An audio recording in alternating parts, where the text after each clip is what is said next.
Hello, this is Frank Thier, and this is my M7 explanation video where I'll be talking about recursion. So first, let's talk about how to use recursion to break a problem into smaller pieces, and then using those smaller pieces, build them up together into a general solution. So I'm just going to use this week's coding challenge example because it's nice and easy to understand, and we are already familiar with it. So we're just compounding our interest once a year.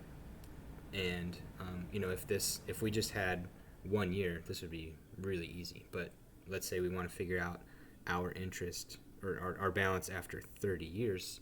It gets a little bit more complicated. But we can just calculate that once per year and then add them all together, 30 times. So I don't think I explained that very well, but I will here.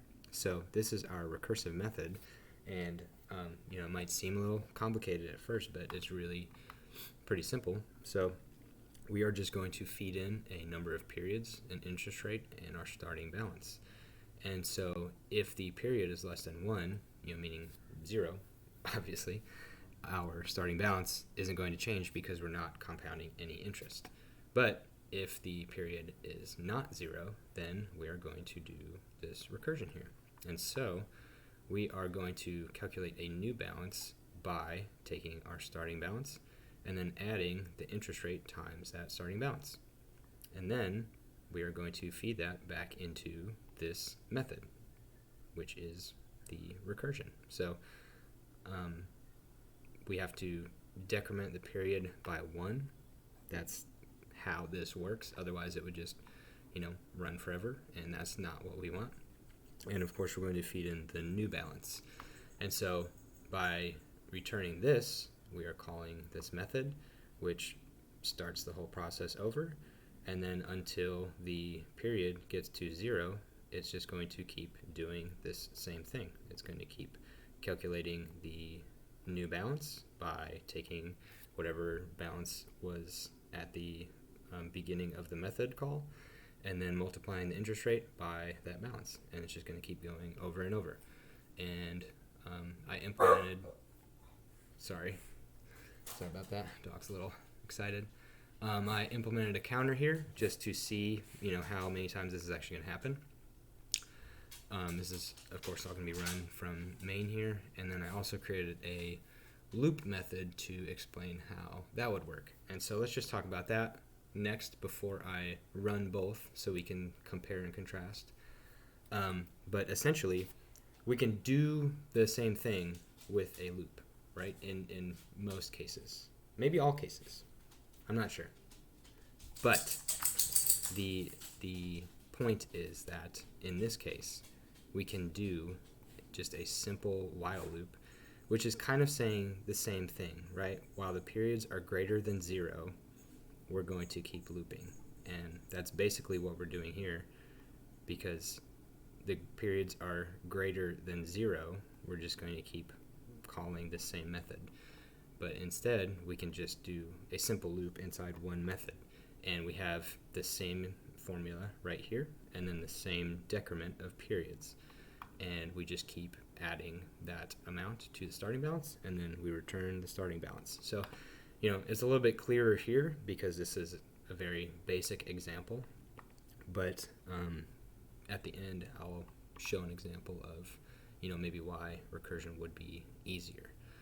And so here, let me just explain this main method and what we are going to see. So, like I said, I copied this from the coding challenge, and so this is what the result should be.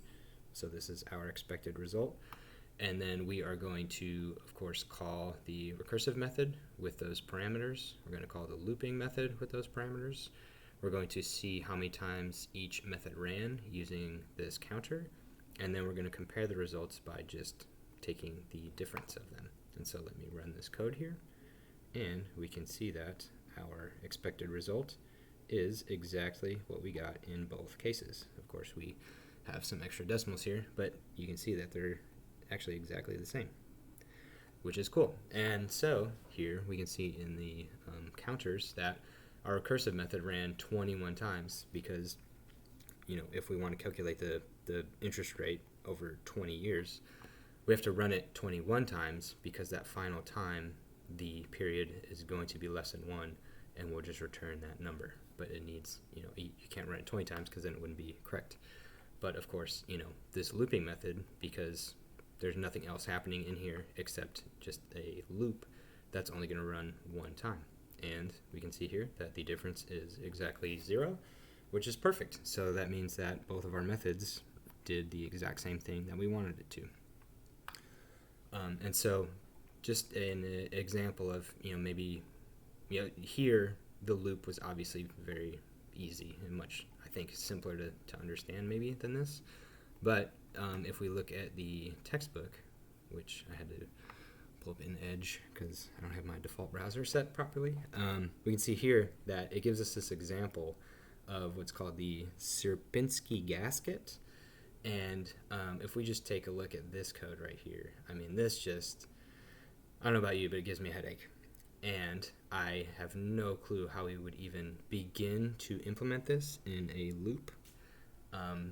So this is a perfect example, I think, of why sometimes you would want to design a recursive method instead of a loop. And it talks about that in 12.7 if you want to read more. The big difference obviously is the memory and CPU time. So running the recursive method 21 times is just going to take more computer resources than running one loop method. So that is the difference between iteration and recursion. Iteration being the loop, recursion being recursion. So we've also talked about how to write the recursive method, which I showed up here. So the gist is that you are going to just keep calling the method itself within the method. And then, of course, this first, it's called the base case. Probably should have said that at the beginning. This is basically the control logic for us to exit the method. And so as soon as this condition is met, boom, we're going to return a number instead of calling the method again, and we will exit the recursive method. So I hope you have a little bit better understanding of recursion now, and if you have any questions, please leave a comment.